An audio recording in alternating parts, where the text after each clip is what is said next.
Welcome to my channel, Advanced Learners Studio.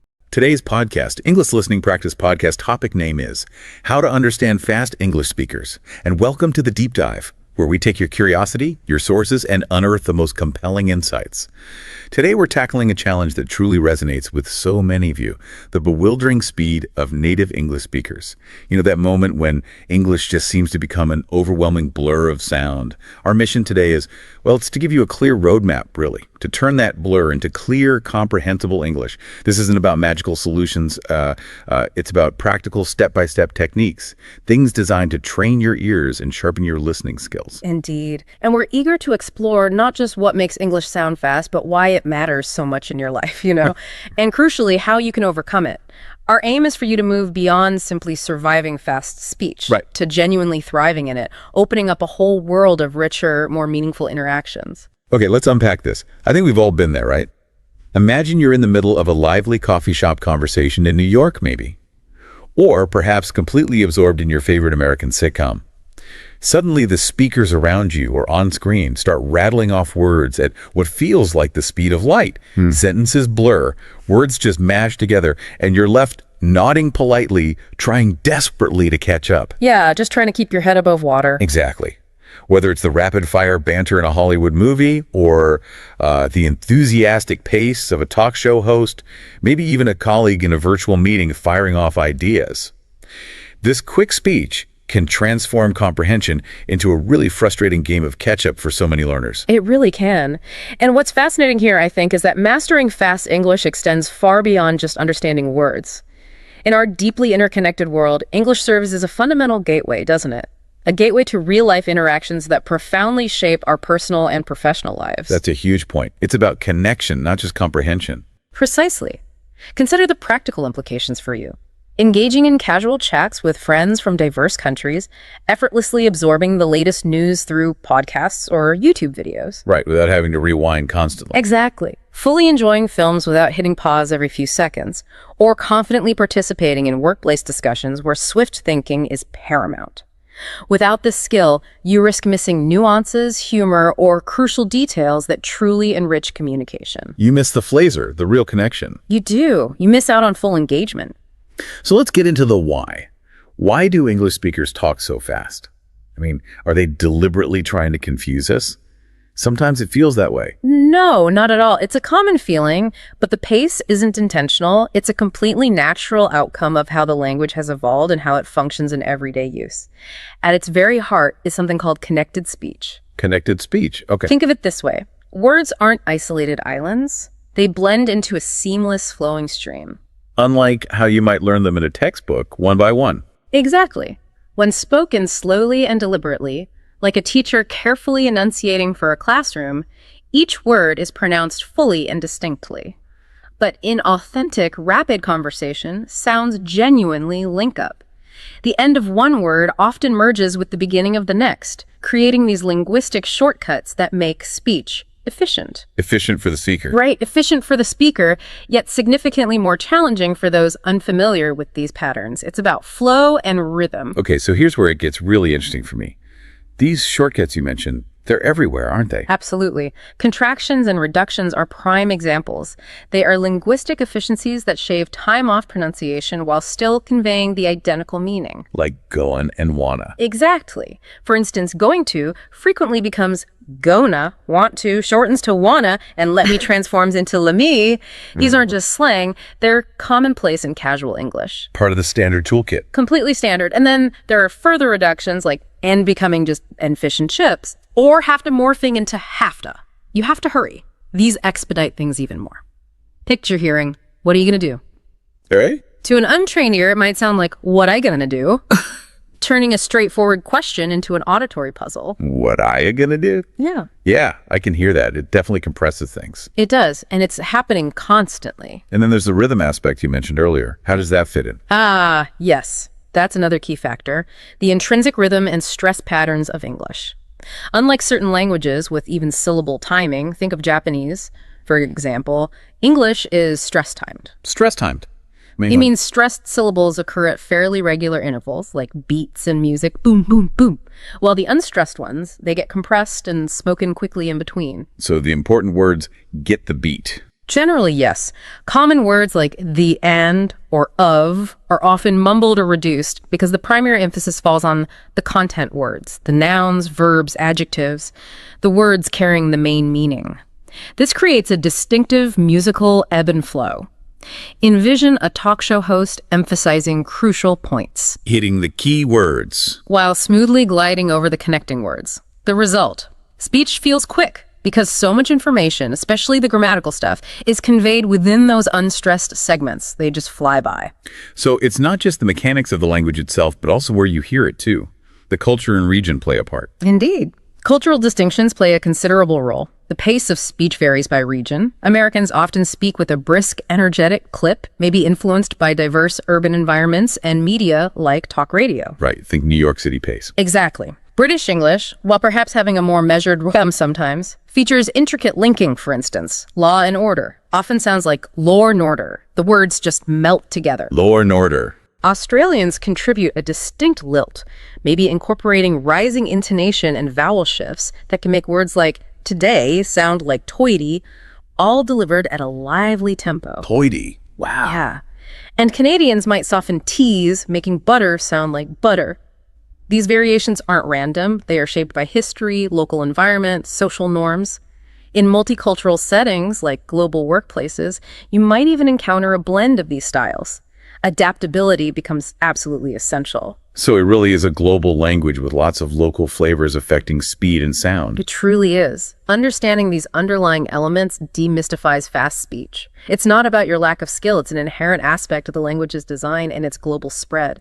With this awareness, you can begin to anticipate these patterns, transforming that initial confusion into, well, genuine curiosity. That's a much better feeling than frustration. Okay, so if the why is connected speech, rhythm, regional variation, what's the very first step we can take to start cracking this code? Where do we begin? The bedrock, the absolute foundation of comprehending rapid English is active listening. Active listening, not just having it on in the background. Definitely not. It's a deliberate and focused practice designed to build your auditory muscles over time. Passive exposure, like listening to background music, it simply won't suffice. You require intentional, concentrated sessions to retrain your brain for speed. Okay, so how do we do that? What materials should we use? Right. Curating your materials is key. Begin by judiciously selecting them. Talk shows or engaging general knowledge podcasts, maybe like Radiolab or similar, offer natural, diverse speech patterns. Popular sitcoms provide conversational dialogue at realistic paces. Think Modern Family or Brooklyn Nine-Nine. Video blogs from creators or TED Talks on video platforms deliver authentic, unscripted English. So a mix of formal and informal. Exactly. The key is variety. Blend formal content like news broadcasts with informal, such as stand-up comedy, to accurately mirror real-world exposure. Got it. And how long should we listen for? An entire show? No, definitely start small. Focus on brief clips to prevent overwhelm. Aim for segments of maybe 30 to 60 seconds. Just a minute max. Why so short? Because your attention span is finite, especially when concentrating hard, bite-sized pieces facilitate deep analysis without inducing fatigue.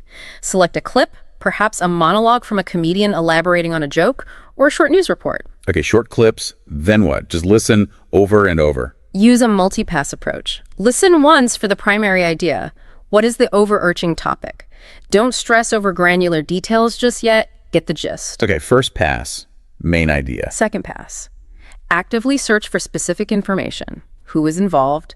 What is happening? Where is it taking place? Find the key details. Second pass, specifics. Then for the third time, pinpoint any difficult words or phrases and don't hesitate to pause and replay as frequently as needed. This is where you really dig in. Pause and replay is okay. Encouraged even. Absolutely encouraged. That's the active part. What about subtitles and transcripts? Friend or foe? They were invaluable allies, but deploy them strategically. Strategically. On your initial listen, try without them. Really push your ears. Then activate English subtitles to bridge any comprehension gaps. See what you missed. Tools like streaming services, subtitle features, or podcast apps with integrated transcripts make this process seamless. Right. So for instance, watching a quick scene from, say, The Good Place without subtitles might leave you puzzled by the fast philosophical banter. But with them, you can visually observe how I'm going to or sort of matches the audio slur. You connect the sound and the text. Precisely. And the goal is to gradually wean yourself off them as your confidence in auditory recognition strengthens. Use them less and less over time. Exactly. And this active listening isn't just passive absorption, it's active engagement. After each session, try summarizing aloud what you understood. Talk it out. Yes. This practice solidifies comprehension and reveals any blind spots. Over several weeks, you'll begin to discern patterns. Specific reductions will recur. Your ear will attune more quickly. Just commit to maybe 15-20 minutes daily. Consistency unequivocally surpasses sporadic marathon sessions. Before long, that initial fog will lift, unveiling clearer speech. 15-20 minutes a day. That sounds manageable. Okay, so once our ears are a bit more trained through active listening, what's next? You mentioned reductions and linking earlier. That sounds like the actual mechanics we need to understand. Exactly. Once your ears are sufficiently warmed up, it's time to confront the mechanics of rapid speech directly. Those reductions and linking sounds. These are the linguistic adhesive, the glue that holds connected speech together. Mastering them empowers you to decipher what might initially sound like pure gibberish. Right, turning gibberish into patterns. Precisely. Let's revisit reductions. We talked about gonna, wanna. Other pervasive examples include did you transforming into did ya. Did you eat? Perfect. Have to morphing into have to. Didn't have to go. Right. And kind of reducing to kinda. It's kind of late. Exactly. These aren't exceptions. They're the norm in fast, natural speech. And linking. Remind me how that works again. Linking occurs when words seamlessly overlap, particularly a consonant sound at the end of one word flowing into a vowel sound at the beginning of the next. Remember, put it on. It often sounds like putidon. Putidon, yeah. Similarly, an apple links as an apple. The boundary just dissolve. An apple, okay. Or turn off becomes turn off. The sound carries over smoothly. So how do we practice recognizing and maybe even using these? Great question. Start by compiling a list of maybe 20, 30 common reductions and linking examples from reputable language resources or websites. Then actively listen for them in your practice materials. Search on video platforms for English reductions explained or connected speech practice. And crucially, repeat after the speaker. Mimic them. Yes. This is where shadowing truly shines. It's a technique where you meticulously mimic the speaker in real time or maybe just slightly after them, pausing the audio only when you need to breathe. Shadowing. Okay, tell me more about that technique. Start slowly. Play a sentence at its natural speed, then shadow it, prioritizing the rhythm and flow over perfect articulation initially. Get the music of it first. Rhythm over perfection. At the start, yes. Tools like audio editing software, even free ones, allow you to record your voice and overlay it onto the original. You can then compare them side by side. Oh, that's smart. So you can actually hear the difference. Precisely. It gives you direct feedback. And the benefit of all this shadowing and listening for links and reductions is? The immense benefit here is anticipation. Once these patterns become familiar, wanna no longer registers as confusing noise. Your brain learns to predict it, effortlessly filling in the gaps. So you hear the start of it, and your brain expects the rest. Exactly. In a rapid conversation, hearing "what do you think?" will instantly cue "what do you think?" without you consciously breaking it down. It becomes automatic. That sounds like a huge leap in comprehension speed. It is. So dedicate specific sessions to this. Maybe 10 minutes to listing or reviewing reductions, followed by 10 minutes of active shadowing. Practice with dialogues, shadow scenes from films with quick banter. Over time, this process internalizes these patterns, making quick speech feel predictable rather than chaotic. You'll be linking words like a native in no time. Internalizing the patterns. I like that. Now, I've always thought vocabulary was mainly for reading or speaking, having the words to express myself. But you're saying it's actually a secret weapon for listening to fast English. That's intriguing. Indeed. Vocabulary isn't solely confined to reading or speaking. It is, in fact, a secret weapon for comprehending rapid English.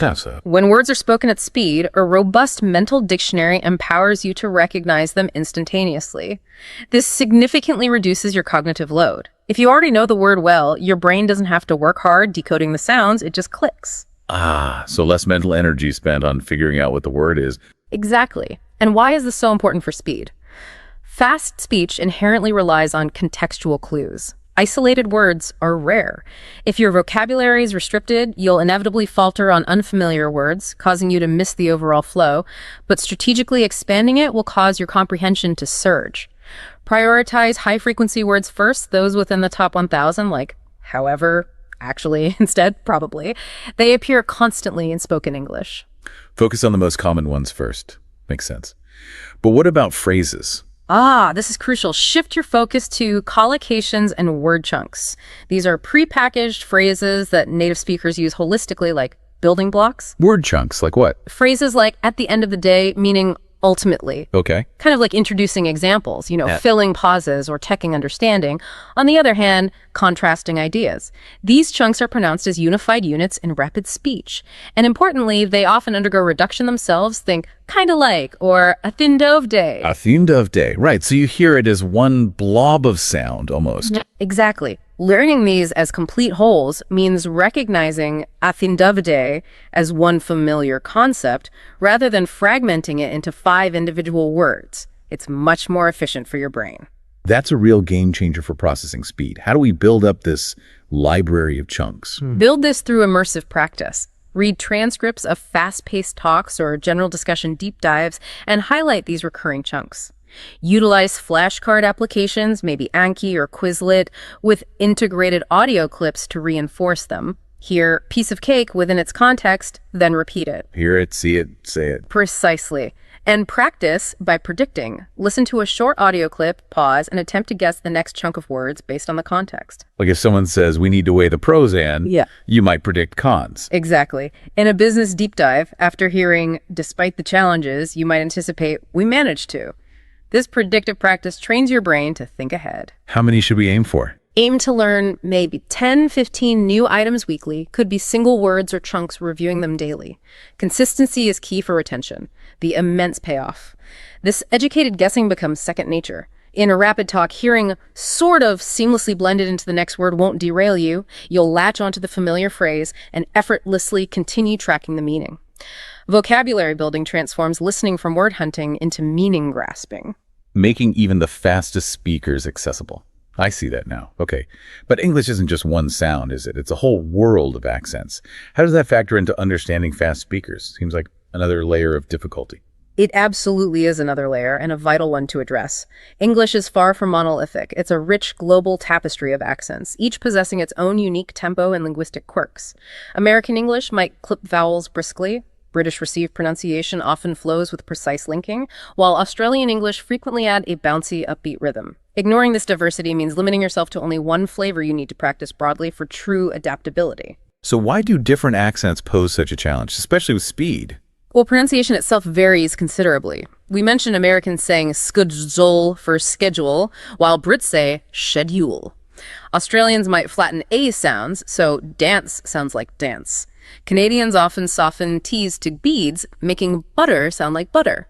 Beyond sounds, the pace also diverges. New Zealanders might draw leisurely, while speakers from India often infuse a rhythmic energy influenced by multilingual backgrounds. Even within the US or UK, you have huge regional variations in speed and pronunciation.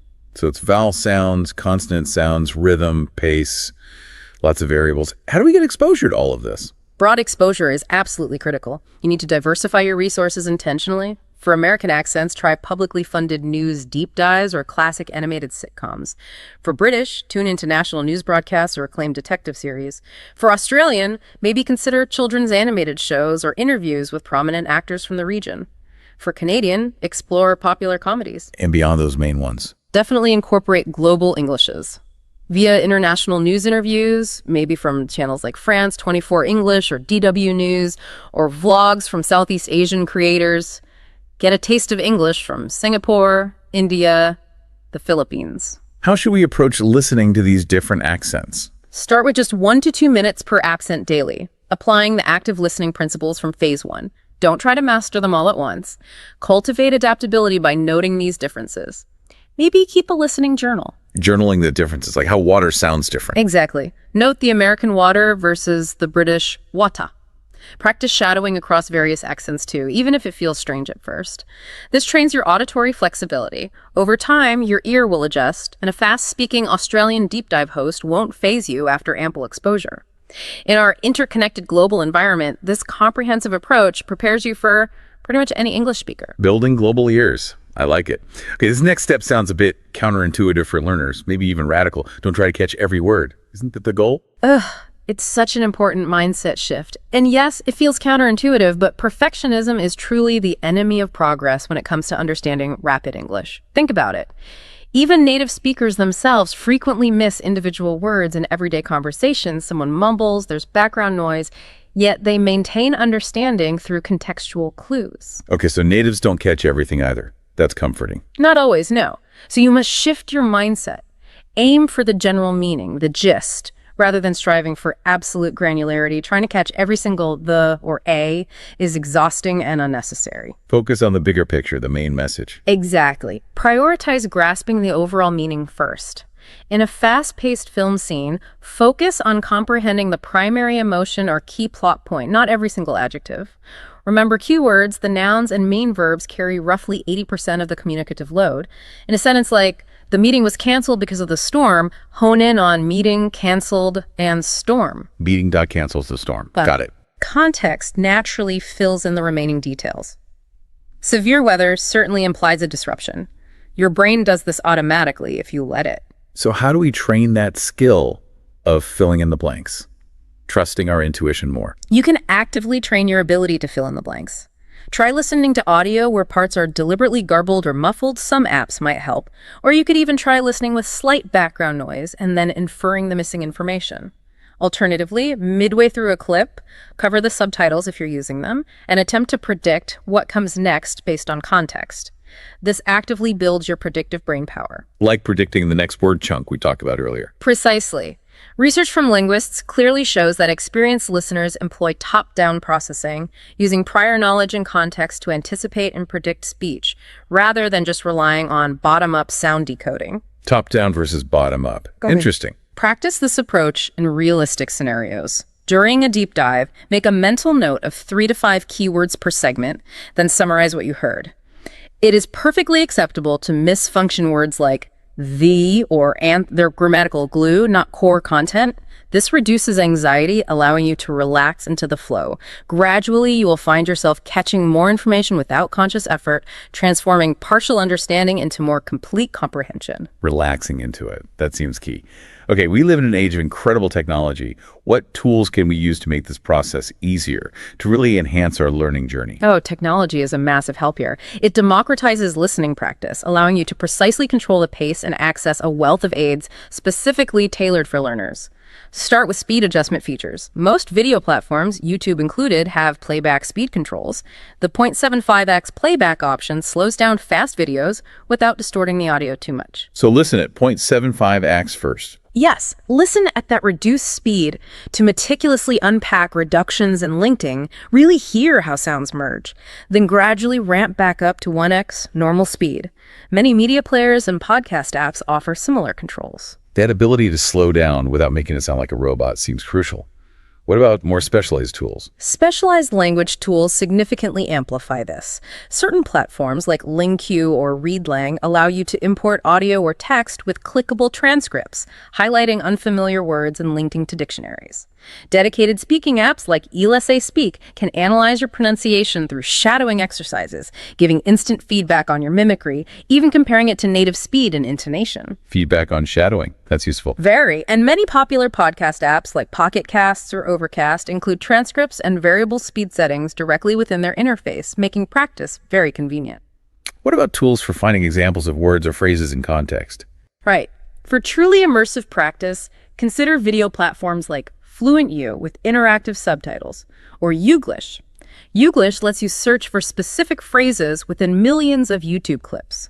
You can hear how, on the other hand, is actually said by dozens of different speakers. Wow, hearing it in multiple real contexts. Exactly. Dedicate specific time daily, maybe 10 minutes at a slowed speed focusing on mechanics, followed by 10 minutes at a normal pace challenging your comprehension.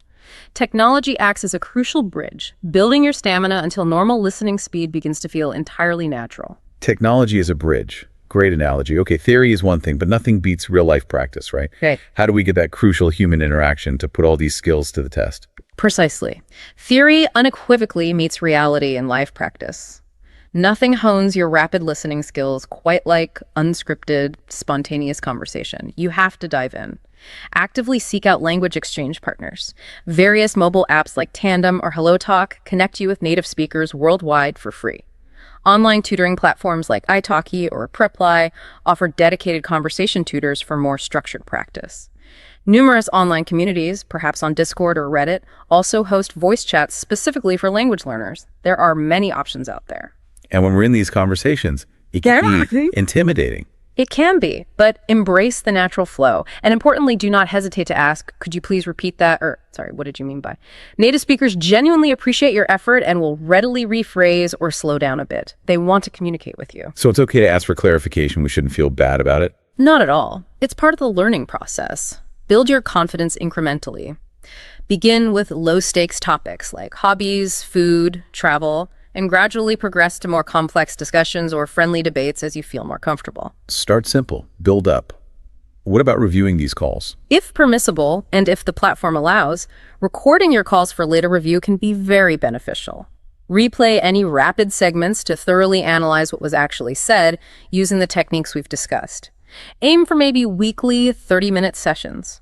This effectively simulates real-world workplaces or social gatherings. This process actively desensitizes you to speed, making authentic English far less intimidating. You're not just listening, you are actively participating. That's the key distinction. Active participation. Makes sense. Now, even with all these great strategies, are there common traps learners fall into that we should try to avoid? Yes, even the most diligent students frequently stumble on certain common pitfalls. Avoiding these can significantly streamline your progress. Firstly, as we touched on, over-relying on subtitles. The subtitle trap. Exactly. They can act as a crutch, spoon-feeding you information and ultimately stunting your crucial ear training. Limit their use to initial exposures or checking specific points, then consistently force yourself to practice audio only. Okay, ditch the subtitles as soon as possible. What else? Secondly, attempting word-for-word translation in your head as you listen. Trying to translate everything. Yes. Rapid English frequently defies this approach. Idiomatic phrases like hit the nail on the head or bite the bullet lose all their meaning when translated literally. Focus instead on grasping the idiomatic sense, the overall idea. Translation just adds an extra slow step. Focus on the meaning, not the individual words translation. Got it. Any other major pitfalls? Thirdly, quitting too soon. Listening stamina builds slowly and incrementally. It's like physical exercise. Getting discouraged easily. Right. A challenging deep dive segment might genuinely require 5, 6, even more replays for full comprehension. Persist. Giving up prematurely only reinforces feelings of frustration and hinders progress. Each replay builds the skill. Other common traps include ignoring the diversity of accents, sticking only to American English, for example, limits your versatility, or neglecting output, meaning not practicing speaking, which is essential for reinforcing what you hear and learn. So avoid subtitles too much, don't translate word for word, don't get up easily, embrace accents, and practice speaking too. That sums it up well. Spot these mistakes, adjust your approach, and you'll observe your improvement soar. We've covered so much. This has been incredibly detailed. But for those who want to truly accelerate their journey to really supercharge their progress, what are some final powerful tips? Okay, to truly accelerate your progress, integrate these habits consistently into your routine. First, daily listening. We mentioned 15-20 minutes, but even just 10 minutes of daily, consistent listening compounds significantly over time. Find content you genuinely enjoy to sustain motivation music, podcasts, audiobooks. And make it enjoyable. Absolutely. Second, actively shadow dialogues. Select short exchanges from deep dives or shows, repeat them verbatim, mimicking the rhythm and intonation patterns. This active production really solidifies the listening. Third, self-record and compare. Mimic a native speaker's audio clip, record yourself, then play back your recording right after the original. Actively tweak your intonation and pronunciation based on what you hear. Be your own coach. Listen, record, compare, adjust. Precisely. Fourth, maintain that listening journal we discussed. Log any new reductions, word chunks, or insights about accents you encounter. Review it weekly to track your growth and reinforce learning. And finally, incorporate variety and set goals. Alternate your solo practice with engaging group calls or language exchange sessions. Set and track specific milestones like understanding a full 5-minute news report without subtitles. These strategic tweaks make practice efficient and rewarding. Fantastic tips. Daily listening, shadowing, recording, journaling, variety, and goals. That's a powerful combo. What an incredible deep dive. We've journeyed through the complexities of fast English, from connected speech and reductions to tackling diverse accents, and explored a wealth of practical strategies. It feels like we've really built a comprehensive toolkit today. I think so too. Understanding rapid English speakers is unequivocally a journey, not a sprint. It's rooted in consistent, targeted practice. From decoding connected speech to enthusiastically embracing different accents and engaging in real conversations, each individual step builds towards effortless comprehension. Your progress might seem slow initially, maybe frustrating. It often does. But a movie scene that completely baffled you yesterday could suddenly click into place tomorrow. Your brain is constantly working in the background, making those connections. Every replay, every shadowing attempt, every conversation undeniably counts. They layer your skills until fast speech begins to feel like a gentle, clear stream, not a confusing flood. Stay incredibly encouraged. That's great encouragement. The day will surely come when you laugh at a rapid joke without needing subtitles, join a debate seamlessly, or savor a full deep dive in its entirety. You now possess all the essential tools, so go forth and dive in. Your fluent ear eagerly awaits. Wonderful. We hope this deep dive has given you everything you need to feel more confident and capable. If you found this discussion valuable, please take a moment to like, share, and subscribe to this YouTube channel. Your support helps us continue bringing you these deep dives into fascinating topics. Welcome to the deep dive. Today, we're tackling something that trips up so many English learners, that bewildering speed native speakers sometimes have. You know that moment, right? Or you're in a busy cafe, maybe New York, or watching your favorite show, following along fine, and then boom, it's just this overwhelming blur of sound. Yeah, exactly. It shifts from words you recognize into just noise, chaos almost. It's so frustrating. It really is. So our mission today really is to give you a clear roadmap. How do you get past just, surviving that fast English? Right. We want you to actually thrive in it, to genuinely understand, connect, have richer interactions. It makes the whole experience less of a struggle. And this really matters, doesn't it? Because if you can't keep up with the speed, you miss so much. Oh, absolutely. The jokes, the little nuances in a casual chat, maybe important details at work, or you're constantly hitting rewind on podcasts or videos. Constantly playing catch up, yeah. It feels like you're always a step behind. So Yeah. let's give everyone that shortcut. Okay, so let's start with the big question people often ask. Are native speakers actually trying to be confusing? Like, are they doing it on purpose? It feels like it sometimes. It can feel that way, but no, definitely not. What you're hearing, that speed, is actually a natural result of how language evolves. It's all about efficiency. Efficiency, not just speed. Exactly. It's about being concise, packing more information into less time. Think of it as linguistic streamlining. Okay, streamlining. So what's the main sort of linguistic thing making it sound so fast? What's the mechanic behind it? The big one is something called connected speech. You see, in textbooks, words often look like separate islands, right? Mm-hmm. Yeah. One word, then a space, then the next. But in real speech, they're not isolated at all. They flow together. The end of one word just melts into the beginning of the next. Like glue. Yeah, like a linguistic adhesive, sticking sounds together. It creates these natural shortcuts. Ah, and those shortcuts are the reductions and contractions we hear all the time. Precisely. Their efficiency in action. They shave off tiny bits of time. So things like going to becoming gonna. Exactly. Or want to turning into wanna, let me becomes lemmy. These aren't slang necessarily. They're just standard rapid speech. Okay. It goes further. Fish and chips can sound like fish and chips. Or have to often sounds like hafta. So if someone says, what are you going to do really fast? It might sound more like, what you gonna do? Yeah. Or even, what you gonna get to do? Wow. Yeah. And if your brain is still trying to hear four distinct words, what? The speaker's already finished the sentence before you've processed it. That makes so much sense. It's like an auditory puzzle your brain hasn't caught up with yet. Exactly. But it's not just the words merging. There's also the rhythm, the music of English. Right. English has that specific beat, doesn't it? It's not flat. It really does. Mm. English is what we call a stress-timed language. Now, this is different from, say, Japanese or Spanish, which are more syllable-timed. Meaning every syllable gets roughly the same amount of time in those languages. Pretty much, yeah. But in English, it works more like music.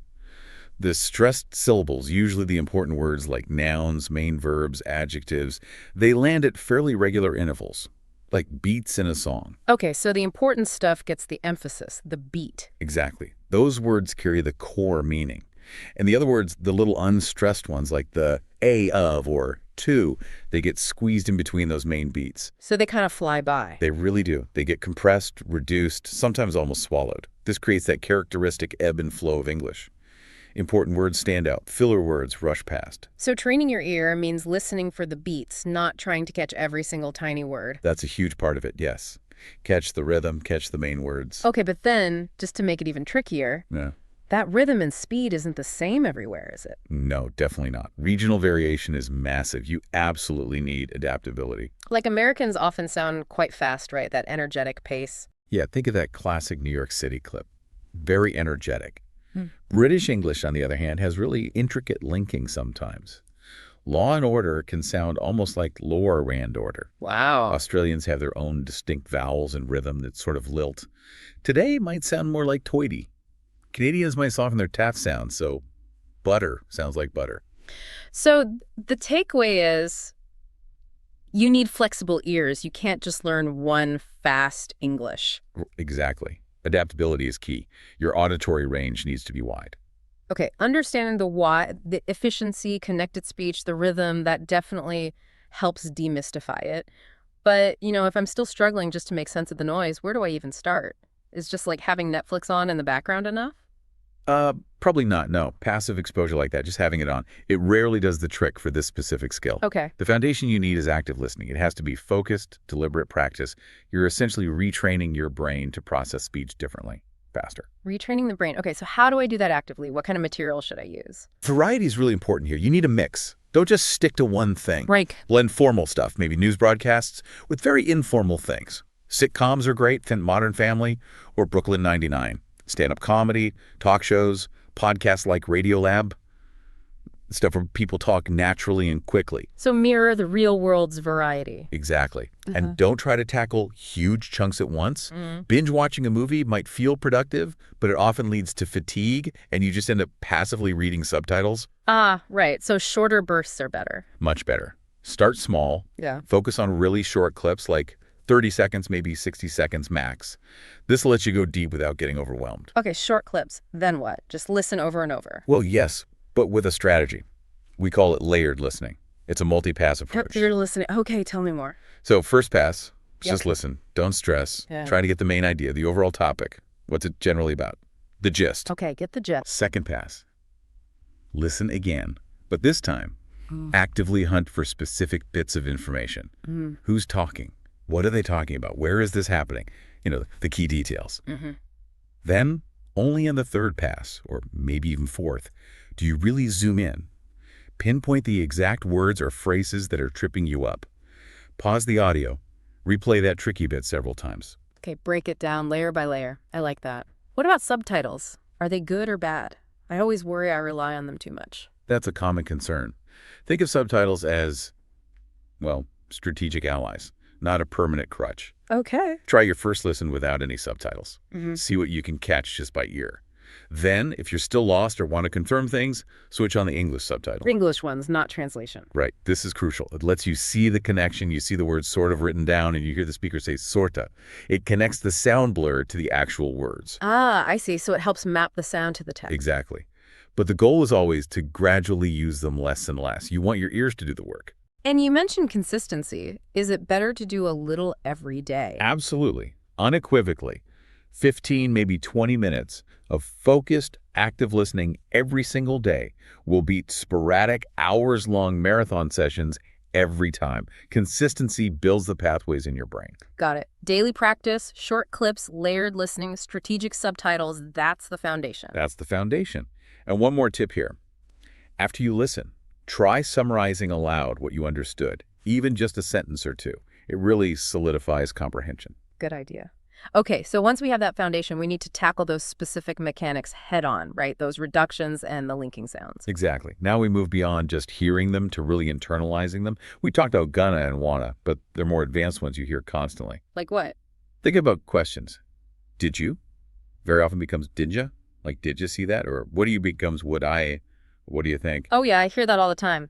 Did ya? What I? And phrases like kind of, reducing to kinda, or sort of to sorta. These aren't mistakes or lazy speech. They are the absolute norm in fast, natural conversation. So we need to expect them, even anticipate them. Yes.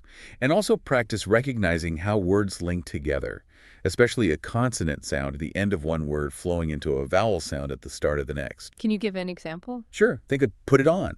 Native speakers don't usually say put it on. It sounds like put it on. Put it on. Or turn off. It becomes turn off. That final consonant just attaches itself to the next vowel. Okay, so recognizing those links is key too. How do we practice that specifically? Just listening. Listening is part one. Part two is a technique called shadowing.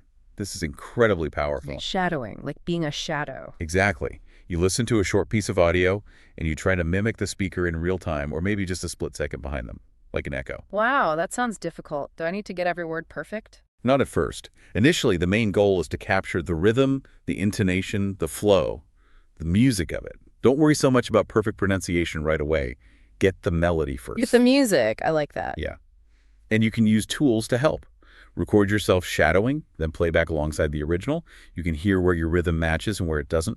Some apps even overlay your voice waveform on the original. And it gives direct feedback. Very cool. It really helps internalize the patterns. And the big payoff here is anticipation. Anticipation. How does shadowing help with that? Once patterns like wanna or didya or common links become deeply familiar through listening and shadowing, your brain starts to expect them. It learns to predict them automatically. So instead of hearing chaos, You start hearing predictable patterns. The noise organizes itself because you know what's likely to come next. It transforms the experience. that sounds like a major breakthrough moment. Now, you mentioned something earlier that surprised me, vocabulary being a secret weapon for listening speed. How does that work? Usually we think vocab is for reading or speaking. Well, think about it this way. Every time you hear a word you already know, instantly, without having to think about it, your brain saves energy. Okay, cognitive load, right. Exactly. A Yeah. bigger mental dictionary means less effort spent just identifying individual words. If you instantly recognize common words like, say, however, actually, probably, your brain doesn't stumble. And that frees up processing power to deal with the speed and the connected speech. Precisely. So building your vocabulary, especially high-frequency words, the most common ones, directly supports your listening speed. That's a great insight. But you also said it's not just single words. It's about word chunks and collocations. That's the real game changer. This is huge. It's a cognitive shortcut. Our brains don't process language word by tiny word when we're fluent. We process it in chunks. Chunks, like phrases. Yes, prepackaged phrases that often go together. Things like, at the end of the day, on the other hand, make sense, take advantage of, piece of cake. Okay. You need to train yourself to hear these not as separate words, but as single units of meaning, single blobs of sound. So when I hear at the end of the day, I shouldn't try to process at the end. No, your brain should just register it as one concept, one chunk. It's vastly more efficient. I remember the first time someone said that to me, I literally looked at the clock. We need to stop translating word for word in our heads. Huh. Yeah, I can see that. How do we build up that library of chunks? Pay attention when you listen or read transcripts. Notice phrases that keep reappearing. Highlight them. Maybe make flashcards, but include audio if you can so you learn the sound of the chunk. Learn the sound chunk. Yes. And then practice prediction. This is really effective. Listen to a clip, pause it just before you expect a common chunk, and try to guess what comes next based on the context. Oh, cool. Like if I hear, we really need to weigh the pros and... You train your brain to instantly predict dot-cons. Exactly. You build that anticipation muscle we talked about. Okay, chunking and prediction. That makes perfect sense for speeding up processing. But we also touched on accents. That adds another layer of complexity. How do we handle the sheer diversity of English accents globally? Yeah, this is crucial for true, real-world comprehension. You have to intentionally diversify your listening exposure. Your brain needs to become flexible. Flexible enough to handle, say, the difference between how someone from the US and someone from the UK says schedule. Exactly, or the different R sounds or vowel sounds. And also the different pace you might get a slower, more drawn-out pace from New Zealand, perhaps, compared to the faster rhythmic energy you might hear from some speakers in India or Nigeria. So actively seek out different accents. Actively. Don't just stick to American sitcoms or BBC News. Find British detective shows, Australian interviews, Canadian comedies.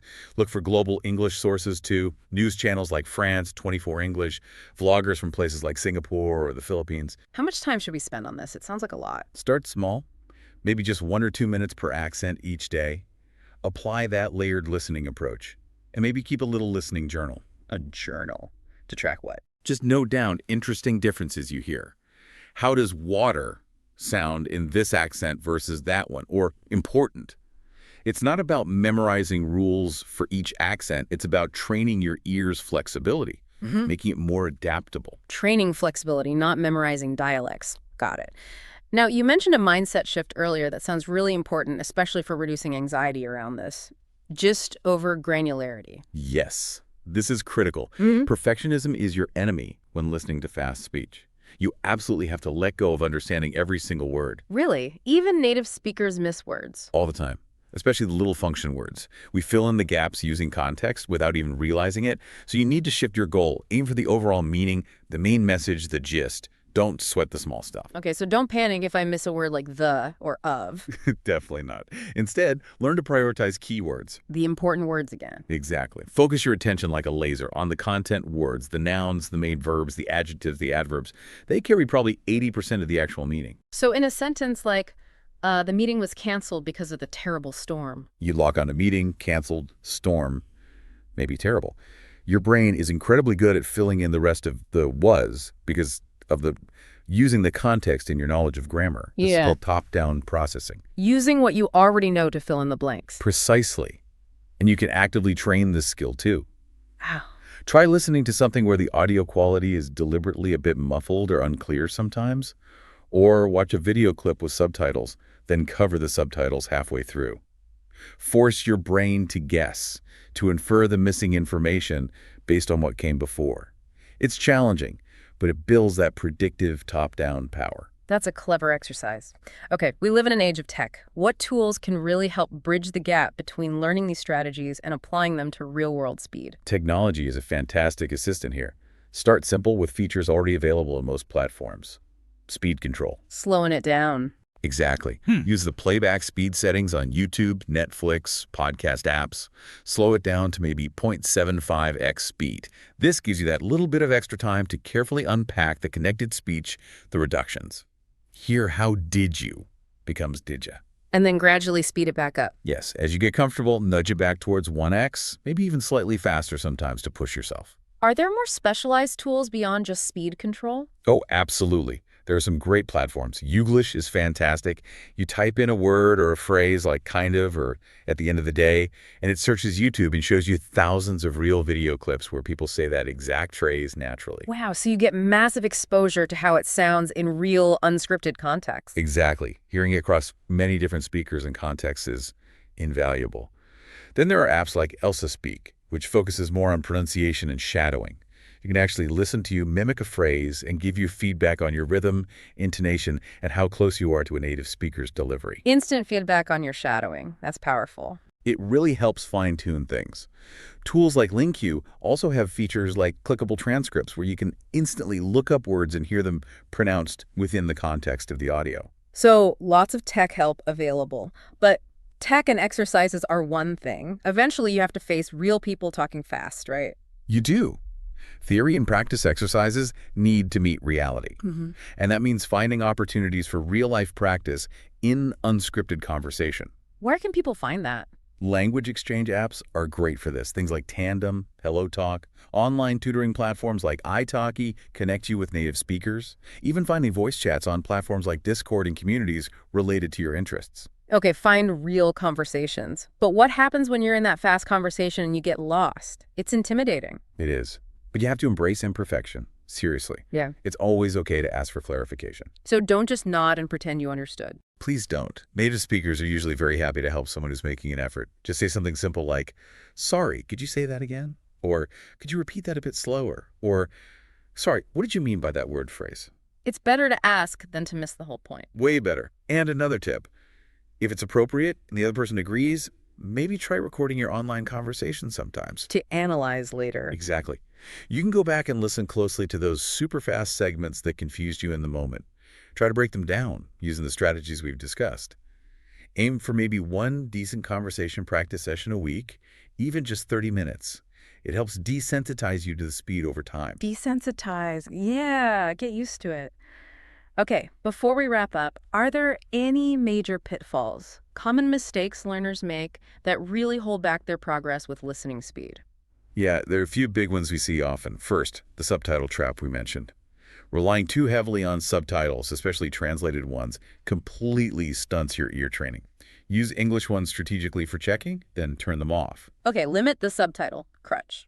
What else? Second, trying to do word-for-word translation in your head as you listen. Fast, natural English just doesn't work that way. Idioms, phrasal verbs, chunks, they defy literal translation. Think of hit the nail on the head. Translating word by word is useless.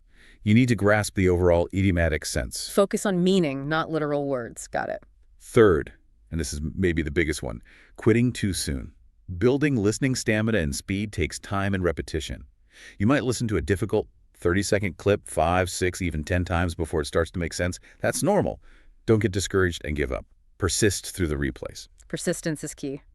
Anything else? Just quickly, neglecting diversity. Don't just listen to one accent. And don't only listen, you need output too. Yeah. Practicing speaking, using shadowing, reinforces what you're learning passively. Makes sense.